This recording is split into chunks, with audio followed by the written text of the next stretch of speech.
All right, we're back here with another webcast. It is Auburn week. I'm Pat Dooley, sports columnist of the Gainesville Sun. This is Robbie Andreu. You recognize him because of his blue blazer, of course. Got to have the blue blazer. You're looking good, Robbie, in that blue blazer, man. The editor of the paper, Jim Osteen, said we're trailblazers. Get it? Blazer, trailblazers. I get it.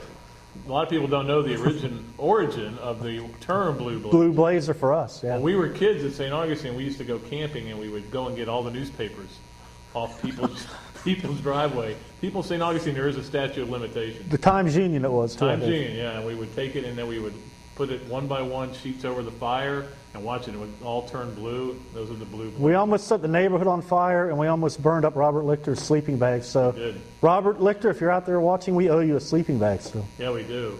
Now we're writing the paper. Yeah.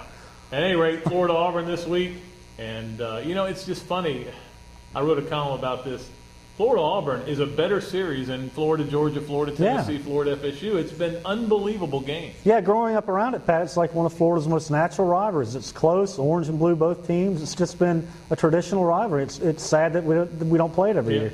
And I tell you, the games, when you think back, 66 Spurrier, 69 Reeves, 9 Tees, 73 Don Gaffney becomes the first black quarterback at Florida. So much history. It's just amazing when you go back, including last year. One team beat Florida, and that was Auburn. But it is such a different team for Florida.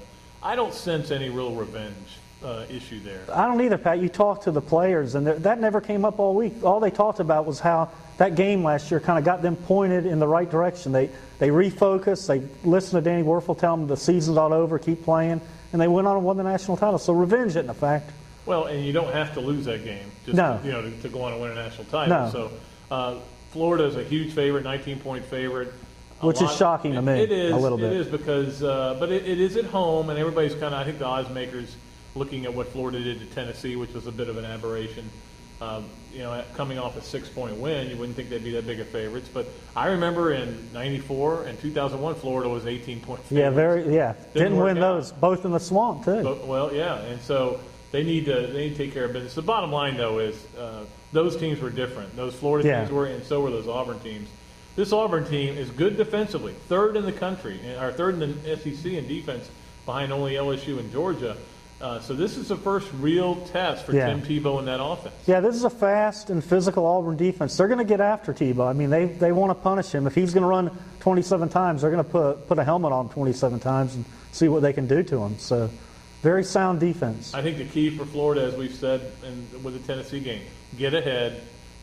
Try to make them one-dimensional, and right now they don't have anybody that scares you offensively. No, they don't. And the problem with Florida is back to the same old thing, Pat. No pressure on the quarterback. I mean, last week did Seth Adams? Did he even get touched?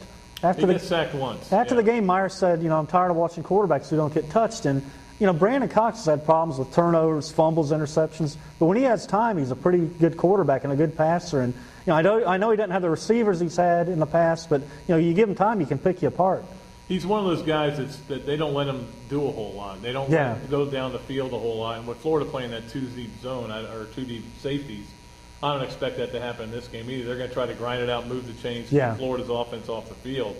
But they don't have a great running back. Lester is still out with academic issues. Will be back for next week's game, so that benefits Florida. I think as long as Florida doesn't have mistakes, and this is what we talked about for Tennessee. Florida's a better team. Just don't screw it up. Yeah, they can't help Auburn. If you help a team like this out, you're asking for a lot of trouble. If this game gets in the fourth quarter like last week's, who knows what's going to happen. You can't help them out. Yeah, absolutely. And, of course, last week was like last year. We talked about that. They need to kind of go back to being like 2 weeks ago in this game, put it away early, especially for those of us writing on deadline. We would appreciate that very much. Urban, are you listening? I know you watch all these Swampcasts. I know you're all over them. But I think it'll be fun. It'll be a great atmosphere. What's amazing to me, Robbie, is how easy it is to get tickets for this game. I know. I guess Shocking. It's a night game. TV. There's TV. It's not the old Auburn, Florida match. It's not the old Auburn. There's 3 times that a lot of these people have already been to the Swamp this month. But man, they're out there. There are tickets all over the place. Here's a good angle too, Pat. Auburn for the first time all year is going on the road. Yeah. And you saw what happened to Florida last week with the young team. There was a little adversity. There was a little bit of the pressure building on that team in the fourth quarter. So it's a different game for Auburn now too. They're going to find out how hard it is to play on the road with a young team, especially. And as you know, Robbie, they start 3 freshmen on the offensive line. So the Swamp should be loud. And for Florida fans, this is an opportunity to show some freshmen exactly how loud it can be.